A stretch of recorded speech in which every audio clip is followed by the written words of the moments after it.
এই পৃথিবীতে সৌন্দর্যের সবচেয়ে উপকরণ, সর্বশ্রেষ্ঠ সৌন্দর্যের বস্তু, আরামের বস্তু, এই পৃথিবীর সবচেয়ে আনন্দের শ্রেষ্ঠতম উপকরণ এই মাটির পৃথিবীতে কি? একজন হালাল স্ত্রী, একজন পবিত্র নারী। যুয়্যিনা লিন-নাসি হুব্বুশ শাহাওয়াত মিনান নিসা, এক নম্বরে প্রথম আল্লাহ বলছে। রাসূলুল্লাহ সাল্লাল্লাহু আলাইহি ওয়াসাল্লাম বলছে তাকওয়ার পরে, তাকওয়া অর্থাৎ কোনো ব্যক্তি আল্লাহকে ভয় করে, এই নিয়ামত যদি কারো মধ্যে থাকে তো এর পরে কোনো ব্যক্তির 2 নম্বর শ্রেষ্ঠ নিয়ামত কি? নবী বলছে আল মারআতুস সালিহা, একজন নেককার স্ত্রী। একটা লোক নামাজি, একটা লোক রোজাদার, একটা লোক হজ করছে, একটা লোক হালাল খায়, একটা লোক হারাম থেকে বাঁচে, বোঝা গেল লোকটা মুত্তাকি। কথা বলেন না, লোকটা কি?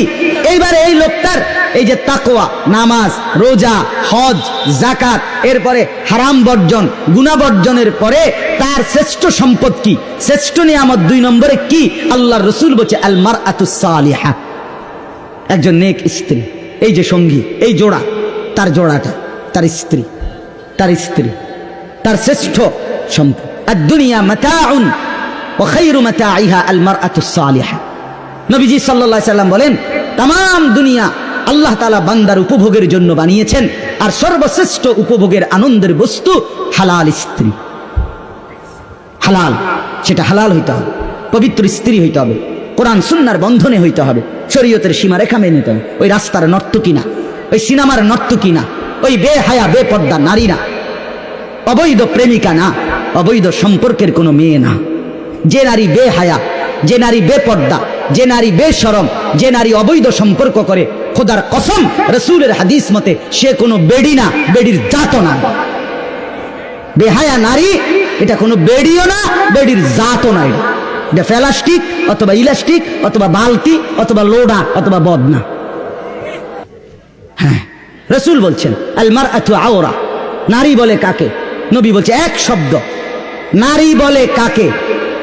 পাউডার মাখে যে, নাকি ফেয়ার এন্ড লাভলি ডলে যে, রাস্তা রাস্তায় টোটো করে হাঁটে যে, না। রাসূল বলছে আওরাতুন, নারী বলে তাকে ঢেকে থাকে যে, নারী বলে তাকে আড়ালে থাকে যে, নারী বলে তাকে গোপন থাকে যে, নারী বলে তাকে লুকিয়ে থাকে যে। খোদার কসম এটাই বলে নারী। অতএব বেপর্দা নারী নারী না, বেহায়া নারী নারী না, বেশরম নারী নারী না। বলে তো হেবড়ি গীতা, হেবড়ি ডাক্তার দেখ, হেবড়ি গীতা আমার কি দরকার? কথা বোঝেন নাই? নবী বলছে আমনে কোনো বেডি না। বলে তো আমি কিতা, আমনে না ডাক্তার দেবেন, আমনে কিতা, আমনে ডাক্তারের তো খবর লন। এই জন্য আল্লাহ তাআলা এটা নিয়ামত দিয়েছেন। রাসূলুল্লাহ সাল্লাল্লাহু আলাইহি ওয়াসাল্লাম বলছেন হাদিসের মধ্যে আছে, নবীজি বলছে আরবাউন মিনাস সাআদা, এটা দারুণ হাদিস শুনেন। নবীজি বলছে 4টি জিনিস কোনো মানুষের দুনিয়ার জীবনে সৌভাগ্য, 4টা জিনিস যদি থাকে কারো। 1 নাম্বার আল মারআতুস সালিহা, একজন নেককার স্ত্রী। 2 নাম্বার আল জারুস সালিহ, একজন নেককার প্রতিবেশী, একজন নেককার প্রতিবেশী। 3 নাম্বার আল মাসকানুল ওয়াসি', একটা প্রশস্ত ঘর। 4 নাম্বার আল মারকাবুল হানি, একটা আরামদায়ক বাহন, মানে গাড়ি, আরামদায়ক যানবাহন। এই 4টা জিনিস সাআদা, সৌভাগ্য। রাসূলুল্লাহ সাল্লাল্লাহু আলাইহি ওয়াসাল্লাম বলেন কোরআনের একটা আয়াত নাজিল হইছে, ওয়াল্লাযীনা ইয়াকনিজুনা আয-যাহাবা ওয়াল ফিদ্দা ওয়া লা ইউনফিকুনাহা ফি সাবিলিল্লাহ ফাবাশশিরহুম বিআযাবিন আলীম। আল্লাহ বলে যাদেরকে আল্লাহ স্বর্ণ রৌপ্য অগাধ সম্পদ দিয়েছে কিন্তু সেগুলো আল্লাহর রাস্তায় খরচ করে নাই, সে তার জন্য ওই সম্পত্তি স্বর্ণ রৌপ্যর কারণে যেগুলো আল্লাহর রাস্তায় খরচ করে নাই তাদের জন্য আল্লাহর পাক বলেন ফাবাশশিরহুম বিআযাবিন আলীম, হে নবী তাদেরকে আপনি ভীষণ আযাবের সংবাদ জানান, মর্মান্তিক জাহান্নামের আযাবের কথা বলেন। তো সাহাবীরা জিজ্ঞেস, হাদিসে আমরা পড়ছি এই আয়াত যখন নাযিল হয়েছে তখন নবীজি সফরে, মানে কোনো জায়গার মধ্যে যাইতেছিলেন, তো যানবাহনের মধ্যে, অর্থাৎ হয় ঘোড়ার পিঠে, নয় উটের পিঠে, নয় গাধার পিঠে, সাথে কিছু সাহাবী আছে। এই সময় এই আয়াতটা নাযিল হয়েছে। তো এক সাহাবী বলতেছে, ইয়া রাসূলুল্লাহ, এই আয়াত দ্বারা তো বোঝা গেল ধন সম্পদ জমানো এটা খুব বেশি কোনো সুখের বিষয় না, কারণ ঠিক মতো যদি আল্লাহর রাস্তায় খরচ না করি তাহলে ফিডা তো কোনো মাটি থুরত না। ফাবাশশিরহুম বিআযাবিন আলীম বলছে আল্লাহ। অতএব আপনি যদি বলে দিতেন কোন জিনিস অর্জন করার মতো শ্রেষ্ঠ সম্পদ কি, নবীজি বলছেন 3টা জিনিস। কয়টা জিনিস বলেন না, কয়টা জিনিস? 1 নাম্বার লিসানুন যাকির, যেই জবান সর্বদা আল্লাহর জিকির করে, এমন একটা জিহ্বা পাওয়া শ্রেষ্ঠ সম্পদ। 2 কালবুন শাকির, যে অন্তর সর্বদা আল্লাহর ফয়সালার উপরে শুকর করে, কৃতজ্ঞ থাকে, যে অবস্থায় আল্লাহ রাখছে শুকর, এরকম একটা দিল যার, এটা শ্রেষ্ঠ সম্পদ। 3 নাম্বার ওয়া যাওজাতুম মুমিনা, একজন নেককার ইমানদার স্ত্রী যার আছে, এটা শ্রেষ্ঠ সম্পদ।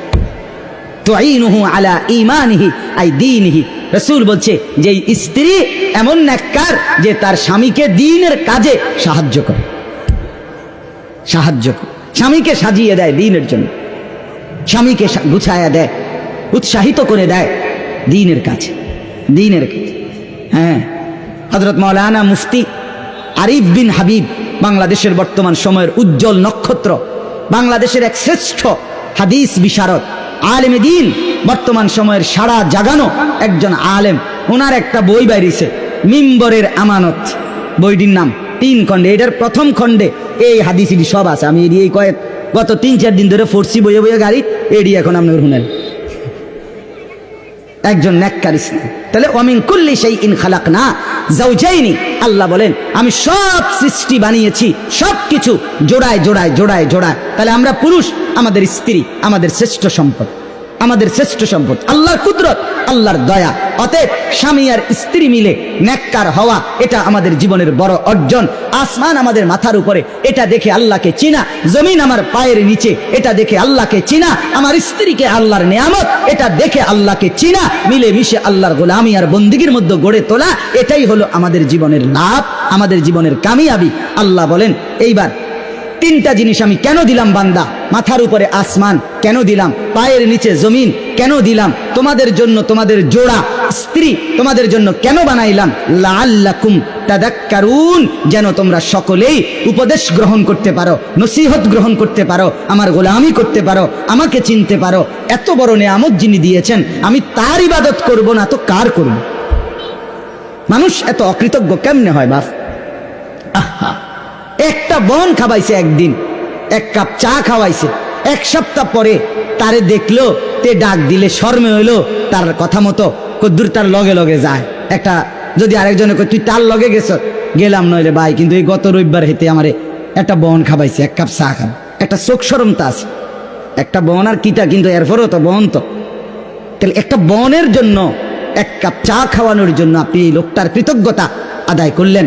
এত বড় আসমান, এত বড় জমিন, এত পবিত্র সহধর্মিনী স্ত্রী আল্লাহ তাআলা দান করার পরেও আপনি আমি যদি আল্লাহর শুকর আদায় না করি, আল্লাহর গোলামি আদায় না করি, আল্লাহর বন্দিগি না করি, আমার চাইতে অকৃতজ্ঞ, আমার চাইতে গাদ্দার, আমার মতো নাফরমান, আমার মতো জন্তু জানোয়ার আর কে হইতে? সর্বশেষ কথা হইল, আল্লাহ তাআলা বলেন অতএব বান্দা, যদি এটা বুঝে থাকো যে আসমান আমি বানিয়েছি, জমিন আমি বানিয়েছি, বিছিয়েছি, তোমাদের জন্য তোমাদের জোড়া আমি বানিয়েছি, তাহলে উপদেশ যদি নিয়ে থাকো, ফাফিরু ইলাল্লাহ, তোমরা সবাই শয়তানের কুমন্ত্রণা, নফসের ধোঁকা, নিজেদের নাফরমানির রাস্তা ছেড়ে, তওবা করে, গুনাহ ছেড়ে, ফাফিরু, দৌড়াইয়া ছুটে আমি আল্লাহর দিকে ফিরে আসো। ফাফিরু ইলাল্লাহ, খুব দ্রুত আসো। আগামী সপ্তাহের লেগে বসে থাকো না, আগামী বছরের লেগে বইয়া থাকো না, আগামী বছর না, আগামী সপ্তাহ না, আগামী রিটায়ার্ডের পরে না, আগামী 1 বছর পরে না, আজই এখন। ফাফিরু, দৌড় দাও, দৌড় দাও আল্লাহর দিকে। ইলাল্লাহ, কি মায়া করে আল্লাহ বলছে, নবীকে বলতে কইছে এটা। বন্ধু, এরা বুঝুনি জিগান, আসমান যে আমি বানাই